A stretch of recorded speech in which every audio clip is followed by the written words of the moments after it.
यदि आप full course देखना चाहते हैं तो यहाँ चैनल के नाम पर क्लिक करें, जिससे आप चैनल पे पहुंच जाएंगे। जहाँ प्लेलिस्ट पर क्लिक करेंगे तो आपको कोर्सेज की लिस्ट मिल जाएगी। हेलो फ्रेंड्स, इस वीडियो में हम बात करेंगे कि हम इंग्लिश बोलना कैसे शुरू कर सकते हैं। हम इंग्लिश बोलने की शुरुआत कहाँ से करें।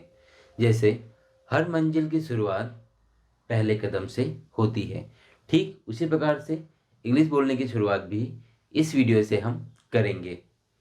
तो इस वीडियो में हम जो भी सीखेंगे वो हमारा मंजिल की ओर पहला कदम होगा, इंग्लिश बोलने की ओर पहला कदम होगा। इंग्लिश बोलने की शुरुआत हम करते हैं एक और दो शब्द वाले वाक्यों से। हाँ, एक शब्द के भी वाक्य होते हैं। दुनिया का सबसे छोटा एक शब्द वाला वाक्य है गो। गो का अर्थ होता है जाना। तो बोलने की शुरुआत भी हम एक और दो शब्दों वाले वाक्यों से ही करेंगे। और जो एक और दो शब्द वाले वाक्य होते हैं वो होते हैं वर्ब वाले, मतलब जिसको हम हिंदी में बोलते हैं क्रिया, इंग्लिश में कहते हैं वर्ब या एक्शन वर्ड्स। तो वर्ब क्या होती है, जैसे कोई भी हम काम करते हैं, जैसे जाना, आना, सोचना, सोना, खाना, पीना, रोना, हंसना, बोलना। तो ये जो सारे वर्ड हैं, ये जो सारे शब्द हैं, जिससे मैं क्या बता रहा हूँ, मैं कुछ काम के होने को बता रहा हूँ कि कुछ काम हो रहा है, मैं बोल रहा हूँ। तो बोलना जो शब्द है वो किसको बता रहा है, बोलने के काम को। सोना, सोने के काम को बता रहा है। चलना, चलने के काम को बता रहा है। तो इस प्रकार ये जो वर्ब या क्रिया शब्द होते हैं, इनसे ही हम वाक्य बोलते हैं। और जो वर्ब वाले वाक्य होते हैं, सेंटेंस होते हैं, वो सबसे अधिक हम बोलचाल में प्रयोग करते हैं। जी हाँ, जो वर्ब वाले वाक्य होते हैं, जिनको हम सीधे वर्ब से बोलते हैं, वो सबसे ज़्यादा हम बोलचाल में प्रयोग करते हैं। जैसे हम हिंदी में कैसे यूज़ करते हैं, इधर आओ, वहाँ बैठ जाओ, यहाँ खड़े मत रहो, ज़रा अच्छे से लिखो, थोड़ा उसे देखो। तो ये जो छोटे छोटे हम वाक्य बोलते हैं, सबसे ज़्यादा हम ऐसे छोटे छोटे वाक्य ही बोलचाल में बोलते हैं। बड़े वाक्यों का हम बहुत कम प्रयोग करते हैं। तो ठीक उसी प्रकार इंग्लिश में भी हम वर्ब से जो सेंटेंस बोलते हैं वो सबसे अधिक बोलचाल में प्रयोग किए जाते हैं। तो इस वीडियो से आप बिल्कुल इंग्लिश बोलना शुरू कर देंगे और शुरुआत हम छोटे छोटे वाक्यों से ही करेंगे। साथ ही आप अपने बोलचाल में एक तो वर्ब वाले सेंटेंस का यूज़ करें स्टार्टिंग में, और साथ ही जो वस्तुओं के नाम होते हैं उनको भी आप इंग्लिश में बोलचाल में यूज़ कर सकते हैं। जैसे हम बोलते हैं कि ये बहुत सुंदर है, तो सुंदर को आप बोल सकते हैं ये बहुत ब्यूटीफुल है। ये बहुत सही है तो बोल सकते हैं ये बहुत परफेक्ट है। ये बिल्कुल सही समय पर है तो हम बोल सकते हैं ये बिल्कुल राइट टाइम है। तो ऐसे हम बोलचाल में प्रयोग करते ही है। तो अब आपको और ध्यान से और अधिक इंग्लिश के इन छोटे छोटे वाक्यों को अधिक से अधिक प्रयोग करना है, क्योंकि जो हम वर्ब वाले सेंटेंस देखेंगे, जो वर्ब वाले सेंटेंस हम बोलेंगे, उसी को मिला के हम आगे बड़े सेंटेंस बनाएंगे। जब छोटे सेंटेंस बनने लग जाएंगे तो बड़े सेंटेंस अपने आप बन जाएंगे। तो ये है पहली सीढ़ी, जहाँ पे हम वर्ब वाले सेंटेंस को बोलना सीखेंगे और जो कि सबसे अधिक बोलचाल में प्रयोग होते हैं। तो आइए वर्ब वाले हम एक या दो शब्द वाले वाक्यों को देखते हैं ये कैसे होते हैं और जिसको हम वर्ब से बोलते हैं। तो वर्ब आपको याद करनी पड़ेगी, थोड़ा सा पढ़ना पड़ेगा। मोबाइल की डिक्शनरी में भी आप सर्च कर सकते हैं कि कौन से काम के लिए, कौन सी क्रिया के लिए हम कौन से वर्ब या वर्ड का यूज़ करते हैं इंग्लिश में। तो जैसे हम बोलते हैं जाओ, तो इंग्लिश में कहेंगे जाने के लिए वर्ब है या क्रिया है गो, तो हम कहेंगे गो। फिर बोलना चाह रहे हैं हम जाओ और सो जाओ, तो और के लिए इंग्लिश में हम बोलते हैं एंड, सबको मालूम है। तो हम कहेंगे गो एंड स्लीप, जाओ और पढ़ो, गो एंड स्टडी। हम बोलते हैं इधर आ जाओ, तो हम बोलेंगे कम। बैठ जाओ सिट, सो जाओ स्लीप, रख दो पुट, पढ़ो रीड, लिखो राइट, या फिर कहेंगे नोट डाउन। तो जितने भी मैंने ये हिंदी के और इंग्लिश के वाक्य या सेंटेंस बोले वो उसमें मैंने केवल वर्ब ही बोली, और जो वर्ब है वो आपको याद करनी पड़ेगी। इतना तो सीखना पड़ेगा कि कौन सी क्रिया के लिए कौन सा वर्ड इंग्लिश का आता है या कौन सी इंग्लिश की वर्ब आती है।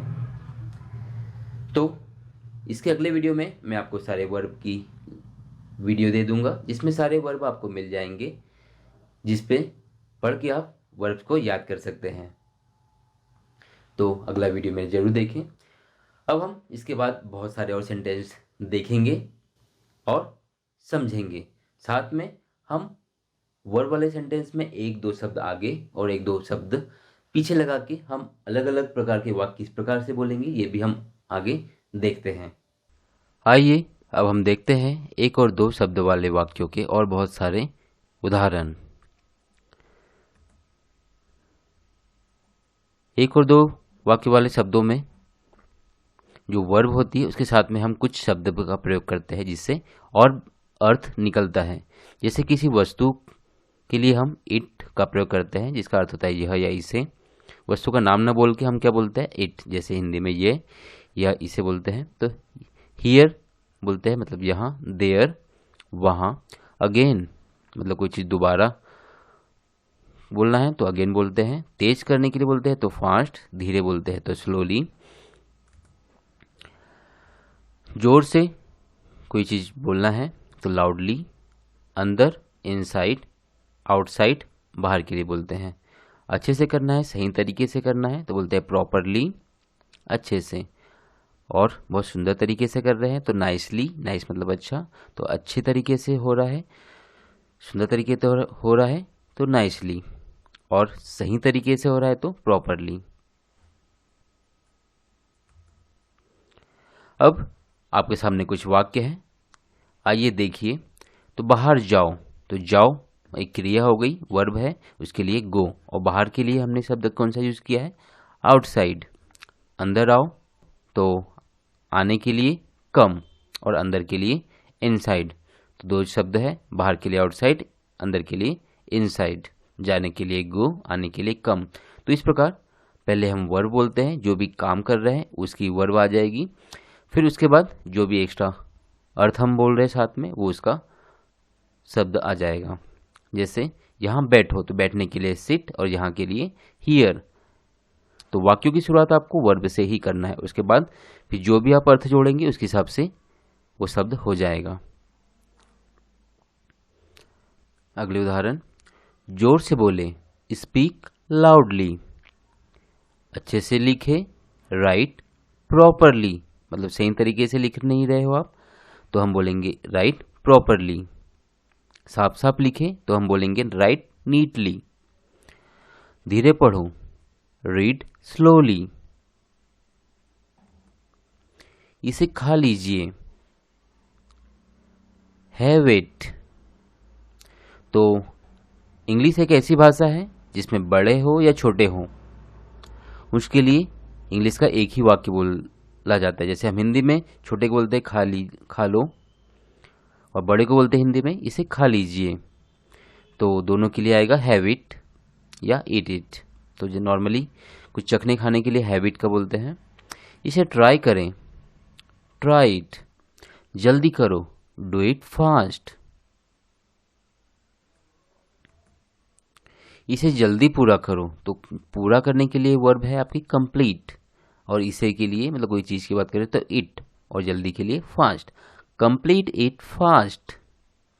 जाओ और देखो, तो यहाँ पे दो वर्ब हो रही है, जाओ और देखो, दो काम हो रहे हैं, और है तो और के लिए आ जाएगा एड। तो इस प्रकार जब दो काम होती है दो वर्ब के बीच में लगेगा आपका और के लिए and. Go and see, go and see. तो इस प्रकार दो वर्ब वाले भी बहुत सारे वाक्य बनाते हैं। तो कुछ वीडियो आपको और मिलेंगे जिसमें मैं बहुत सारे वाक्य आपको बताऊंगा, और उन्हीं वाक्यों को आपको बोलना है और बोलकर प्रैक्टिस करना है, और खुद से भी अलग अलग शब्द जोड़ के आपको नए नए सेंटेंस, नए नए वाक्य को बोलना है। क्योंकि बोलना है तो बोलकर प्रैक्टिस करना पड़ेगा।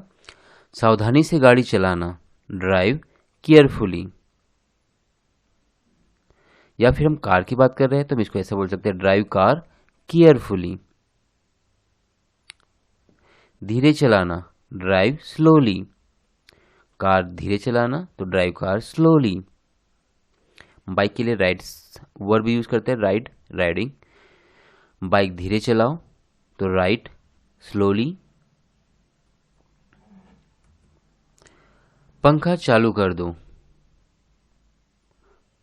बटन चालू करने के लिए वर्ब आती स्विच ऑन, बटन बंद करने के लिए स्विच ऑफ। ठीक। स्विच ऑन द फैन, पंखे को फैन बोलते हैं। टीवी बोलना है तो स्विच ऑन द टीवी। या फिर टर्न ऑन भी वर्ब का हम यूज करते हैं कि चीज को घुमा के चालू करना है तो टर्न ऑन भी बोल सकते हैं। वहां देखो, लुक देयर, लुक देयर, वहां देखो, तो इसको आप इस प्रकार से भी बोल सकते हैं यदि आपको अदर वर्ड्स याद है। जैसे यहां देखो, लुक हियर, देयर की जगह मैं हियर बोलूंगा तो हो जाएगा लुक हियर, यहां देखो। लुक इनसाइड, मतलब इनसाइड शब्द जोड़ दिया तो इनसाइड का मतलब होता है अंदर, तो अंदर देखो, लुक इनसाइड। बाहर देखो, लुक आउटसाइड। दोबारा देखो, लुक अगेन। जल्दी देखो, लुक हियर फास्ट, यहां जल्दी देखो। तो इस प्रकार आपको भी अलग अलग शब्दों को जोड़ना है और नए नए सेंटेंस बनाना है। तो आपको शुरुआत में नहीं आ रहे हैं तो पहले आप इसको हिंदी में सोचें और फिर इसका इंग्लिश बनाएं, और जो वर्ब आपको मालूम है उससे आप खुद से ही सेंटेंस बनाएं और बोलकर प्रैक्टिस करें। स्टार्टिंग में आप इन्हीं शब्दों को रीड करके बोलकर प्रैक्टिस करें। इसे यहाँ रख दें, रखने के लिए पुट, इसे के लिए इट और यहाँ के लिए हियर, पुट इट हियर। इसे छोड़ दो, लेव इट, या जाने दो, इसका अर्थ एक और होता है लेव इट। इसे पकड़ो या इसे पकड़ के रखो, होल्ड इट। इसमें और भी बहुत सारे अदर वर्ड्स हैं जिसको हम आगे के वीडियो में देखेंगे और इससे बहुत ही मीनिंगफुल वर्ड बनाएंगे। जैसे मैंने कहा, ये सबसे ज़्यादा प्रयोग किए जाने वाले सेंटेंस हैं वर्ब वाले। दोबारा सोच लें, थिंक अगेन, जो जाओ और बैठो, गो एंड सिट। एक गाना गाओ, सिंग वन सॉन्ग। दोबारा देखो, वॉच अगेन। टीवी या मोबाइल देखने के लिए वर्ब हम वॉच का यूज करते हैं, किसी चीज पे निगरानी रखते हैं, ध्यान देते हैं, तो वहां भी वॉच वर्ब का हम यूज करते हैं। तो वॉच अगेन, दोबारा देखो। कड़ी मेहनत करें, वर्क हार्ड। इसे रख ले, कीप इट। अगले वीडियो में हम देखेंगे और अलग प्रकार के दूसरे वर्ड जो कि हम वर्ब के बाद में जोड़ के और अलग अलग अर्थ वाले वाक्यों को बना सकते हैं और इंग्लिश जल्दी से जल्दी बोलना सीख सकते हैं। तो आप वर्ब पढ़िए, याद कीजिए और इंग्लिश बोलना चालू कीजिए। अगले वीडियो में आपको वर्ब लिस्ट मिल जाएगी जिससे आप वर्ब को याद कर सकते हैं। इसके सारे कोर्स के वीडियो इंग्लिश बोलना सीखे वाले कोर्स में आपको मिल जाएंगे। यदि आप फुल कोर्स देखना चाहते हैं तो यहाँ चैनल के नाम पर क्लिक करें, जिससे आप चैनल पे पहुंच जाएंगे। जहाँ प्लेलिस्ट पर क्लिक करेंगे तो आपको कोर्सेज की लिस्ट मिल जाएगी, जिस पे क्लिक करके आपको कोर्स के सारे वीडियो क्रम से मिल जाएंगे। इन वीडियो को क्रम से देखें और घर बैठे सीखें। यदि आप इसी प्रकार की वीडियो देखना चाहते हैं तो यहाँ क्लिक करके चैनल को सब्सक्राइब करें, बनने वाली बेल बटन को क्लिक करें, ऑल पर क्लिक करें, जिससे आपको आने वाले नए वीडियो नोटिफिकेशन साथ मिलते रहेंगे और आप सीखते रहेंगे। यदि वीडियो अच्छा लगा हो तो यहाँ क्लिक करके लाइक करें, इस बटन पर क्लिक करके दोस्तों के साथ शेयर करें। आप भी सीखें, सभी सीखें। Thank you for watching.